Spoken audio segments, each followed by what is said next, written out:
Salut les bros, la petite vidéo du dimanche, on va parler de deux altcoins RNDR et VeChain. Dans la description, vous avez les timers. Si vous voulez passer direct à VeChain, voilà. C'est deux cryptos qu'on m'a proposé en commentaire, donc n'hésitez pas à faire de même, même si ma liste commence à s'agrandir et que ça va décaler dans le temps. Mais bon, si vous êtes patient, pourquoi pas. M'en proposez qu'un, hein, parce que si vous m'en proposez 10, bon ben voilà, hein. C'est des cryptos que je ne suivais pas tant que ça, notamment VeChain, j'ai même découvert hein, aujourd'hui, donc j'ai quand même un peu cherché, j'ai essayé de comprendre, j'ai essayé de voir si ça me pouvait m'intéresser.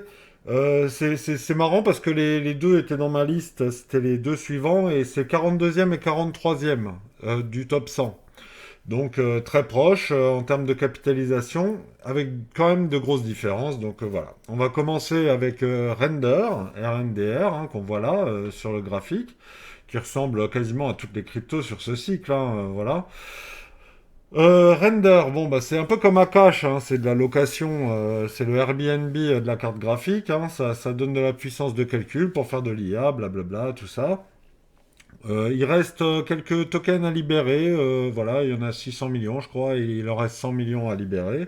Mais c'est acceptable, hein, c'est acceptable sur du long terme. Hein, ils font pas les fous. Et puis voilà, c'est pas comme Sui où tu as une libération démentielle à venir. Ça peut être un projet moyen terme aisément. Voilà, ça reste un altcoin, on se méfie. Hein, ça, c'est mon avis perso, mais voilà, c'est toujours hyper dangereux. Donc sur l'analyse graphique, bon alors le fondamental c'est cool, hein, il n'y a pas de souci, hein, voilà, il n'y a pas de drama, il n'y a pas eu de hack, c'est ok. Hein. Le fondamental c'est ok, donc je passe direct à l'analyse graphique. Euh, Analyse graphique relative, hein, mais voilà, sur le court terme, on a quand même posé, un peu comme Bitcoin, un double bottom, un gros support que selon moi on va aller chercher. Selon moi, hein, voilà, hein, il se peut que ce soit un bottom atypique avec double, mais le fait de poser double bottom comme ça, en général, ça donne raison deux fois au long, et les gens qui se mettent en long, ils vont naturellement mettre les stops en dessous de ces deux lots, et le problème, c'est que ça augmente les probabilités d'aller les chercher. Voilà, et de faire un long squeeze et d'aller liquider. Le problème, c'est que là, on a fait la mitigation ici de cet order block et qu'en dessous, j'en vois pas 36 des order blocks. Hein, donc il y a celui-là, voilà. Donc l'idée serait d'aller chercher 1,91 dans le cas d'une liquidation. Alors ça serait le top, hein, maximum. Hein. Voilà. Il y a quand même une faiblesse. Hein. On a liquidé le low doute, ce qui n'a pas été le cas sur tous les alts.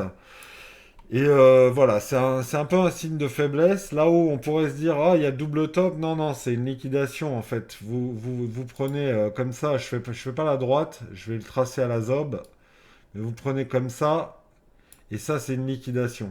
Voilà, c'est une liquidation qui cherche pas le high, ceci dit. Donc, il y a peut-être des shorts qui ont encore raison ici. Et 11,80$, ça peut être la perspective d'investissement numéro un, ou en tout cas ce high si on va le chercher.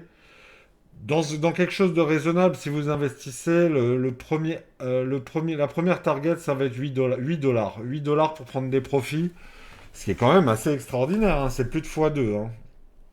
Donc voilà, ça voilà. Mais après, j'aime pas trop me projeter parce que si je vous dis 8 $, vous achèterez à n'importe quel prix en vous disant bah, je vais faire du bénéfice quoi qu'il arrive, rien n'est certain. Et rien n'empêche d'optimiser. C'est pas parce qu'on est bas que voilà.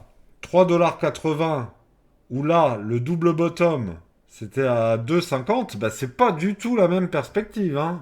Si vous achetez à 2,50, vous avez une force de vente que les mecs qui achètent maintenant à 2,80, à 3,82 n'auront pas, et n'ont pas d'ailleurs en ce moment. C'est-à-dire que 3,82, ça redescend à 3, bloqué. T'es bloqué ou t'encaisses des pertes, c'est chiant. Ce long support là, ce gros support dont faisait partie le lot doute, explique peut-être la liquidation du lot doute. Hein. Et c'est peut-être pour ça qu'on a peut-être posé un bottom atypique, mais personnellement, il est trop beau. On est en daily. Hein. Ce double bottom est vraiment trop beau, il va être liquidé selon moi. Et ça va dans le sens de mon analyse globale avec laquelle je vous tanne depuis un mois sur le fait que Bitcoin irait possiblement à 72. Bon, Si je suis invalidé sur Bitcoin, je serai invalidé sur Render. Et du coup, voilà. Et avoir acheté à 2,56, bon, c'est quand même peu probable que vous ayez eu le bottom, mais si vous avez acheté à 2,78 ou 2,95, bah déjà là, vous êtes très bien. Pourquoi pas prendre des profits, hein. Après, c'est chacun ses investissements. Mais en tout cas, moi, je me poserais déjà la question, hein, si j'avais touché les bottoms. Et vraiment, mais cette histoire de stop, ça m'ennuie. Je peux pas ne pas vous le dire, hein. C'est vraiment quelque chose qui est très violent parce que la première fois, tu te dis, bah, hop, ça redémarre. Et quand on était à 4,20, après avoir fait 2,50, on pouvait s'imaginer que c'était un bottom. Le fait qu'on redescende en cric, qu'on fasse une crique, c'est-à-dire un escalier descendant, qui fait qu'après on va chercher les highs, donc on ira peut-être chercher celui-là, tu vois, et qu'on tape le même lot. Ben là, les gens qui ont longue, devinez où ils ont mis les stops, forcément, ils les ont mis là en dessous. Et le problème, c'est qu'il y a tellement de stops que voilà. Ça m'embête et c'est ça qui m'empêcherait aujourd'hui d'investir dans Render, surtout avec une perspective de baisse aussi vénère, hein. Ça, c'est les altes, hein, c'est les altes, hein, c'est fou, hein. Tu vois la big picture, tu te dis, ah, on a monté de rien du tout, mais mec, si t'as acheté au bottom, pouah, t'es déjà à 53%, quoi. C'est ouf, c'est ouf. Et pourtant, la big picture, tu te dis, c'est que dalle, il faut qu'on aille ici. Attention, hein, attention. En tout cas, bah, les mecs qui sont tout en bas, ils ont déjà 53% de bénéfices, hein. C'est pour ça que les constructions haussières, elles peuvent parfois être longues, hein, parce qu'il y a des prises de profit permanentes. Le marché n'est plus aussi naïf qu'en 2021. Et donc, il faut que nous aussi, on soit un peu plus prudents, hein. Mais en tout cas, voilà, si vous avez acheté là, vous avez été très bon, hein. Moi, c'est voilà, c'est des profits que je perds parce que je suis frileux. Render, en vrai, je vous le dis, hein, c'est pas quelque chose que je l'ai suivi à une époque, mais je l'ai assez vite lâché. Je suivais un peu plus la cash. Voilà, mais en tout cas, dans l'esprit, c'est tout aussi intéressant. C'est des projets qui peuvent être d'avenir, hein. La puissance de calcul décentralisée, moi je trouve ça assez intéressant dans l'esprit, hein. Akash, on m'a dit, ah, il faut plus trop en parler, c'est un scam, machin et tout. C'est pas parce qu'un actif se prend une tartine absolue que c'est un scam. Le projet est relativement sain. Et le fait qu'ils se prennent des cartouches, tous les altes prennent des cartouches. Donc c'est pas le problème. Et je trouve même que ça va plutôt, hein, dans l'esprit. C'est juste qu'avec les altes, faut faire gaffe, quoi. Et voilà, c'est ça le problème. Si un jour on a une adoption mondiale et que ces actifs deviennent surcapitalisés et font comme Bitcoin des plateaux de la hausse, des plateaux de la hausse, des plateaux de la hausse, et que comme un S&P ou un Nasdaq, tu peux investir long terme, les pionniers, les early adopters qui auront joué des trucs comme ça de ouf, machin, eux, ce seront les rois du pétrole et ça fera des crypto-millionnaires, pas de souci, mais c'est très, très, très, très chaud, hein. 90% des altcoins ne font pas plus de deux cycles, hein. Donc peut-être que dans deux cycles, en 2030, Render, ce sera fini, hein. Ça n'existera plus et il sera sorti du top 100. Et c'est quelque chose qu'il faut envisager. C'est pour ça que les convictions doivent être mesurées par rapport au risque. Et le risque est très très élevé. Les gains peuvent être incroyables, mais le risque très élevé. Voilà, sur les perspectives d'avenir, bah, il faudra chasser les highs, hein, et voilà, hein. L'inflation ne sera pas folle, donc sur une reprise, que le bull run arrive fin 2026 après une récession, début 2027, début 2028, peu importe, il pourra retrouver les niveaux. C'est pour ça qu'à ce niveau-là aussi, j'ai envie de vous dire, les bros, si vous avez acheté à 10 dollars, c'est vraiment pas intéressant de vendre. À moins que vous ayez des obligations matérielles et que vous aviez mis de l'argent que vous n'auriez pas dû mettre et que vous êtes coincé, honnêtement, ça sert à rien de vendre là, hein. Vraiment, il y a quand même des perspectives d'aller plus haut, hein. On verra, on verra. Voilà pour Render. Ce que j'ai à dire, moi, si je devais mettre une pièce, je mettrais des ordres sous les 2,58, là où les gens ont mis leur stop, et moi je rachète les stops quand ils seront liquidés. Et je pense pas qu'on ira chercher l'order block à 1,70. Si ça se trouve, ce sera juste une prise de stop. Donc si je devais mettre un ordre d'achat, je le mettrais pile sur les lots, quitte à ce que ça aille plus bas et que ça fasse un long squeeze et que je perde une opportunité d'aller à 2,17 par exemple. Mais là, la prise de risque est ridicule. Tu prends là où les stops seront liquidés à 2, à 2,52 et basta, hein. Et basta. C'est pas un conseil en investissement. Je vous dis ce que moi je ferais sur Render. Voilà. Je suis pas concerné, j'y ai pas accès, j'ai pas Coinbase, donc voilà, je peux même pas en acheter. Je vous dis juste comment moi je fonctionnerais. C'est-à-dire que j'irai pas gratter en me disant le long squeeze il peut aller jusqu'à et il y a une zone. Là, je trouve qu'il y a pas beaucoup de zones à chercher en vrai. Il y a juste les stops à chercher pour repartir et pourquoi pas exploser. Je vous le souhaite si vous êtes sur Render en tout cas. Je passe à VeChain. VeChain. Alors, quelle est donc cette petite merveille? VeChain, je me suis renseigné, hein, donc voilà. Alors, qu'est-ce qu'ils nous en disent? Pour le résumé, traçabilité de la chaîne logistique dans les secteurs comme l'agroalimentaire, la pharma, le luxe ou l'industrie. Assurer l'authenticité et le suivi des produits en temps réel. Voilà, là je vous fais le mec qui lit Wikipédia et qui prétend faire des vidéos de la crypto. Bon, ok, ben, je suis bien obligé d'apprendre à un moment. On se renseigne comme on peut, hein. Voilà. Au niveau de l'inflation, c'est très cool. Là, c'était pas très cool, on le voit. Et d'ailleurs, faut toujours faire gaffe. Tout ça, on s'en bat les reins. Ok, ça nous concerne plus. C'est du graphique et des prix qui ne sont plus d'actualité. Nous, ce qui nous intéresse, c'est ça. C'est ça. Et c'est un peu catastrophique. C'est un peu catastrophique. Une descente en escalier qui laisse penser qu'on ira chercher les highs. Est-ce qu'on les cherche à partir de maintenant? En voyant le graphique, la première chose que je me suis dit sur ce V-Chain, c'est on a cassé un support de zinzin, on l'a liquidé, et là il y a moyen là pour le coup, froidement et objectivement qu'on ait un bottom, hein. C'est assez fou, hein. Le projet est assez cool, il est orienté en Asie, il n'est pas très lisible pour le marché occidental. On leur reproche d'être assez obscur sur les projets, sur la roadmap. Bon, il y a des petites critiques. Le token qui se prend des tartines abusées, c'est la crypto. Putain, il est allé tellement haut, hein. C'est impressionnant. 0,079, hein. On est à 0,02, hein. Et il est descendu jusqu'à 0,017, hein. 0,017, hein. C'est aberrant la baisse, hein. Ça fait peur. Après la hausse, voilà, hein, personne n'a vendu la haut, hein, mais bon, on en tient compte quand même, hein, ça fait une baisse de 77%. Ah non, finalement ça va. Ça va pour un alt ouais, bon top 40 quand même. Il a pris 77%. C'est une zone d'achat qui est cool, hein. Mais voilà, 17, on est déjà à 22. Bon, honnêtement, en voyant graphiquement VeChain, en voyant ses perspectives, en voyant que le projet est solide, qu'il n'y a pas de drama, voilà.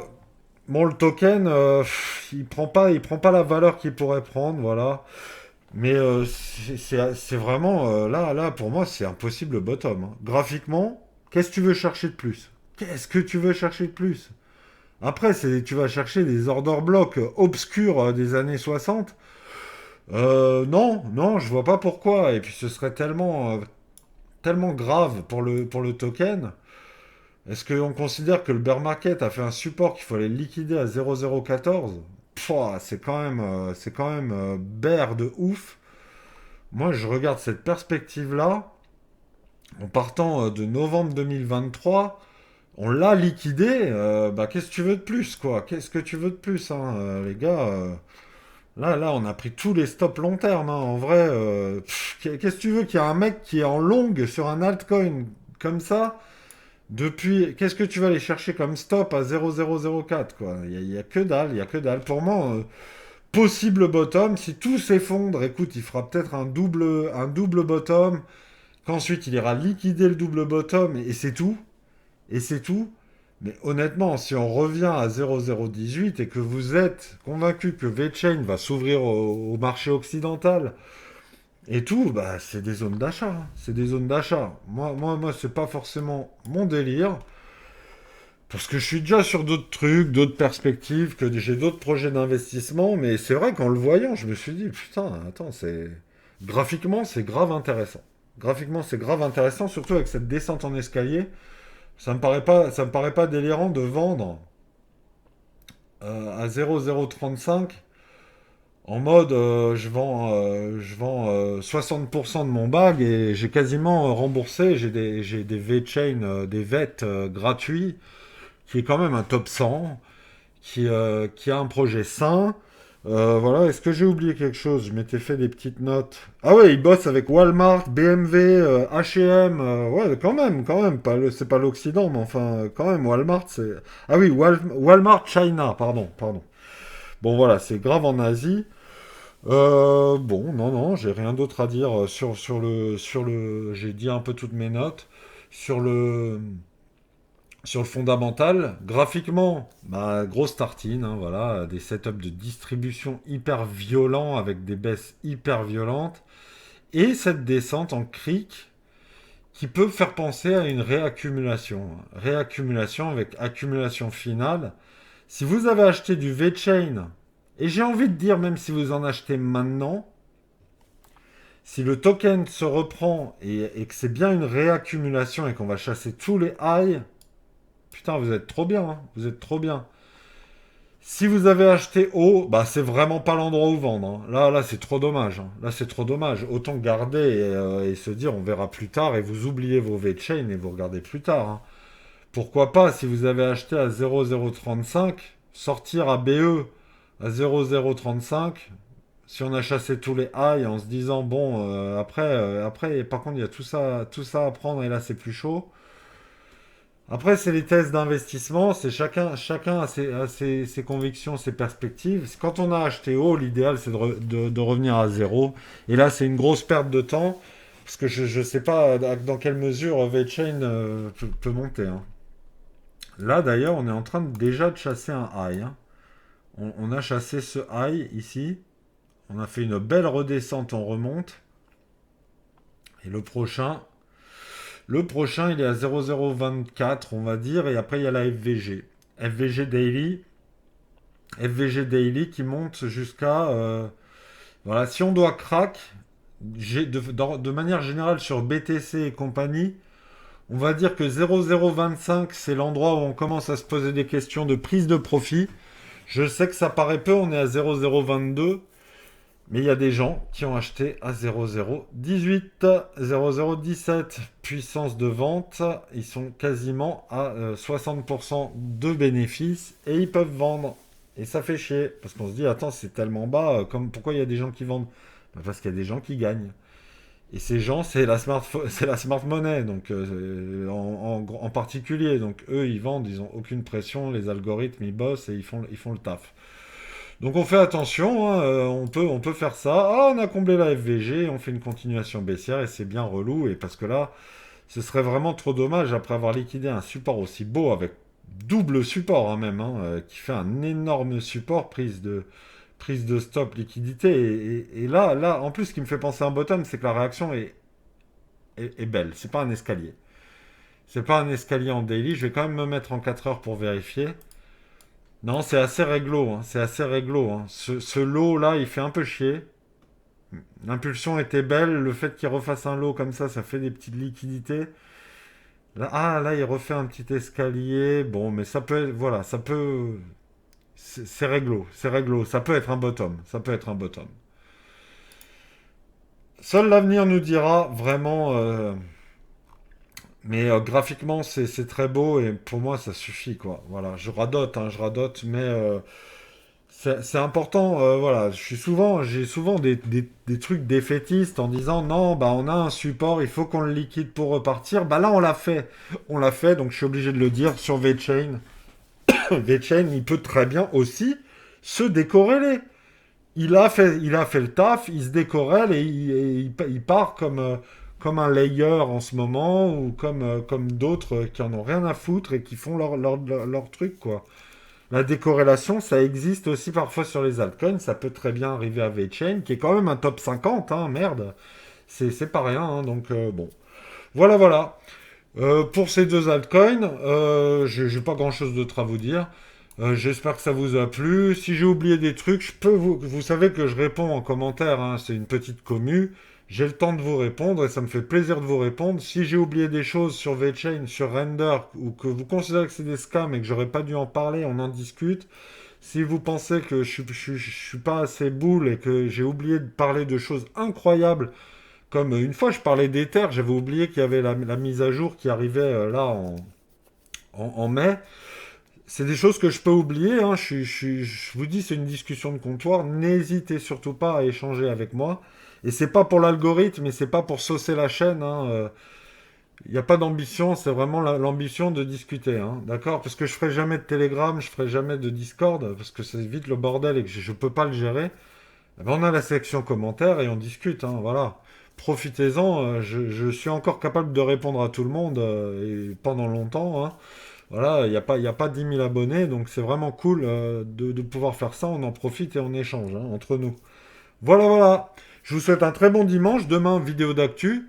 Et puis, tiens, qu'est-ce que j'ai comme prochains alt à vous proposer? J'avais noté Oraï Pit. Ok, je verrai, je connais pas. H-Bar, c'est intéressant. Jupiter, Sonic et STX. Voilà. Ça, c'est ma petite liste. Donc, il y aura tout ça avant d'avoir ceux que vous pouvez éventuellement me proposer. J'ai des playlists dans ma chaîne d'analyse d'altcoin. Vous vérifiez que j'en ai pas déjà parlé, puisque la chaîne n'a qu'un mois et demi, donc je vais pas reprendre des alts dont j'ai parlé. Et puis voilà, je vous souhaite un très bon dimanche et je vous dis à demain les bros. Salut!